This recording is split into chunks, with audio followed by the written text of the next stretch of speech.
வணக்கம் மக்களே. ஒரு புது கட்சி ஆட்சிக்கு வந்ததுக்கப்புறம் நிறைய மாற்றங்கள் வரும், முக்கியமாக புது ஐடியாஸ் வரும் அப்படின்னு நான் சொல்லியிருந்தேன். அதுக்கு ஒரு உதாரணம் தான் கன்னியாகுமரியில் விஜய் அவர்கள் அனௌன்ஸ் பண்ண artificial intelligence driven initiatives, AI driven initiatives. நான் ஐடியில் ஒர்க் பண்ணுறேன், முக்கியமாக நான் சைபர் செக்யூரிட்டி ஏஐ ஃபீல்டில் தான் ஒர்க் பண்ணுறேங்க.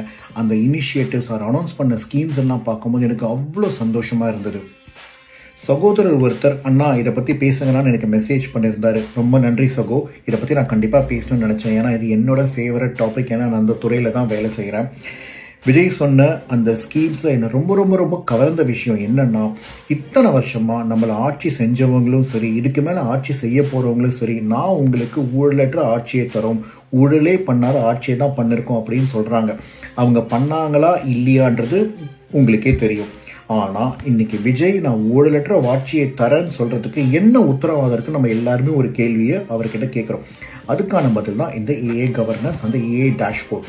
அதில் முக்கியமாக விஜய் சொன்ன விஷயம் என்னென்னா, நம்ம எல்லாருமே வரி பணத்தை கட்டுறோம், தமிழ்நாடு அத்தனை கடன் வாங்குறாங்க, அந்த கடன் பணம்லாம் எங்கே, எதுக்கு, யாருக்கு செலவு பண்ணுறோன்ட்டு நம்ம இத்தனை நாள் பப்ளிக்கு தெரியாமல் இருந்ததுங்க.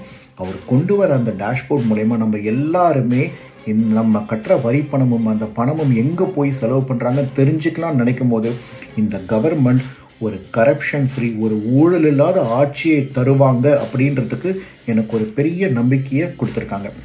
அதை தவிர்த்து விஜய் இந்த ஏஐ மூலயமா என்னெல்லாம் நம்ம தமிழ்நாட்டுக்கு பண்ணலாம், என்ன விஷயங்கள் நம்ம தமிழ்நாட்டுக்கு வரும்ன்ற விஷயத்த நான் என்னோடய யூடியூப் சேனலில் ரொம்ப டீட்டெயிலாக பேசியிருக்கேன்.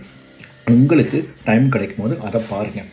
இந்த துறையில் ஒர்க் பண்ணுறேன்னா ஏஐ தாங்க ஃப்யூச்சர். இன்றைக்கி நம்ம என்ன பல விஷயங்கள் பண்ணாலும் டெக்னாலஜியை நோக்கி தான் நம்ம எல்லாமே ஓடிட்டுருக்கோம். எல்லார் கையிலையும் மொபைல் இருக்குது, ஆப் இருக்குது. இந்த ஆர்டிஃபிஷியல் இன்டெலிஜென்ஸ் தான் நான் தினம் ஆஃபீஸில் லாகின் பண்ணும்போது ஏஐ என்ற வார்த்தையை நான் கேட்காத நாளே கிடையாது. அதை நோக்கி தான் போகிறோம். அதை மையமாக வச்சு இன்றைக்கி விஜய் அனௌன்ஸ் பண்ணிருக்க ஸ்கீம்ஸ் எல்லாம் பார்க்கும்போது, தமிழ்நாட்டுக்கு நடக்க போகிற இந்த டெவலப்மெண்ட்டை நினைக்கும் போது எனக்கு ரொம்பவே பெருமையாக இருக்குது, ரொம்ப சந்தோஷமாக இருக்குது. இதெல்லாம் கண்டிப்பாக நடக்கும். கனவு மெய்ப்பட வேண்டும். ஏன்னா நம்ம எல்லாருமே இந்த முதல்வன், சிவாஜி, இந்தியன் அந்த படம்லாம் பார்த்து ஒரு ஊழலில் ஒரு ஆட்சி அமைச்சா நமக்கு எவ்வளோ சந்தோஷமாக இருக்கும்னு பல கனவு கண்டிருக்கோம்.